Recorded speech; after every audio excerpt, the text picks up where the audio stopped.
Two of the greatest challenges in life that we all have are the challenges of marriage, getting married, and also parnasa, livelihood. The Talmud says, kosher kekriyas yamsuf, that both of these are as difficult as splitting the Red Sea. The great tzaddik Reb Naftali Ababov, Zecher Tzaddik Livrach, asked the question, what does it mean kosher, that they're difficult? And he explains that the challenges in these two areas present great difficulties to a person. They test a person. They test our emunah. They test our bitachon, our faith and trust in Hashem.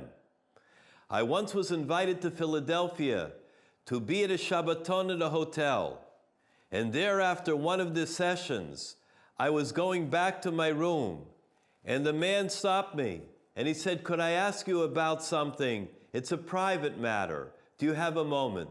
I said, of course. Tell me whatever it is. And he says, I have a sister. She's older now. She's a very popular person. She has a great job. Everybody likes her.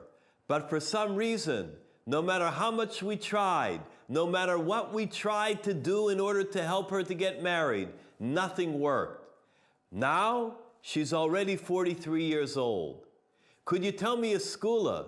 Could you tell me what we're doing wrong? Could you give me an eitzah? What can I tell my sister? And I began to listen a little bit about the sister and her history. I said to him, it sounds that everything is good. It sounds to me that you've taken all the right steps, that you're leading her in the right direction. I'm just not sure. He said to me, would you agree to meet her? I said, yes, if you feel that will help, I certainly will meet her. The very next day was Sunday. In the evening, he brought his sister, and they came to the study.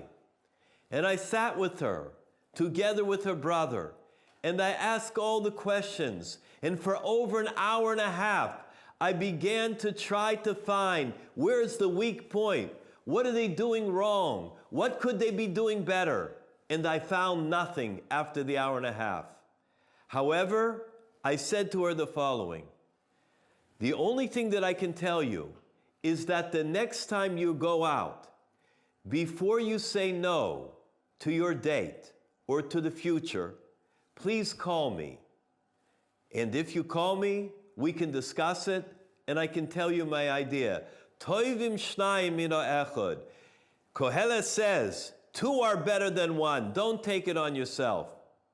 She said to me, but I'm not used to this. I'm not used to calling a Rav or somebody else to discuss it. I'm already older, and I make my own decisions. I'm an independent woman. I said, you can do whatever you'd like. I only offer you an eitzah. I only offer you advice. You can take me up on it or not.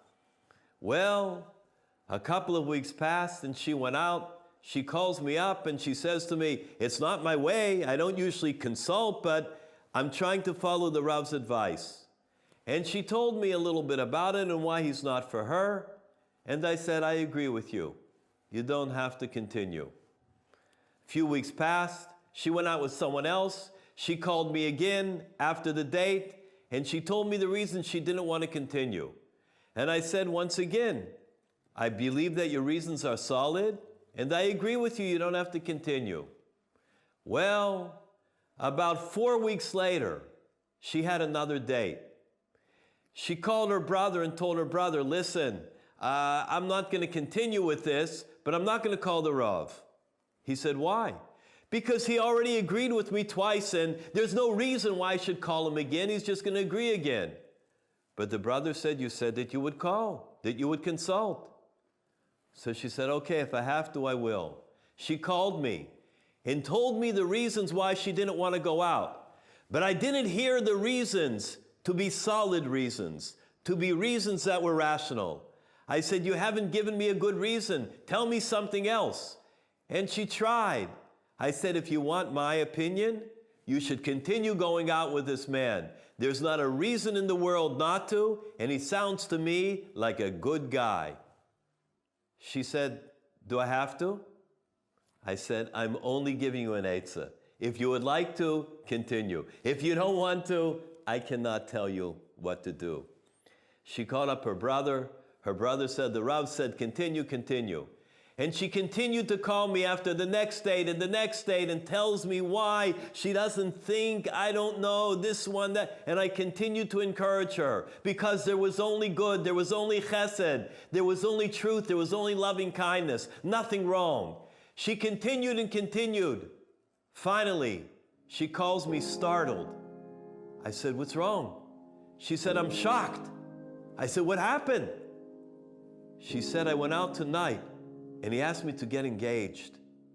I said, well, why are we going out? That's great. She said, but I'm a little bit nervous about it. What do you think, Rabbi? I said, I think you should continue. I think you should get engaged.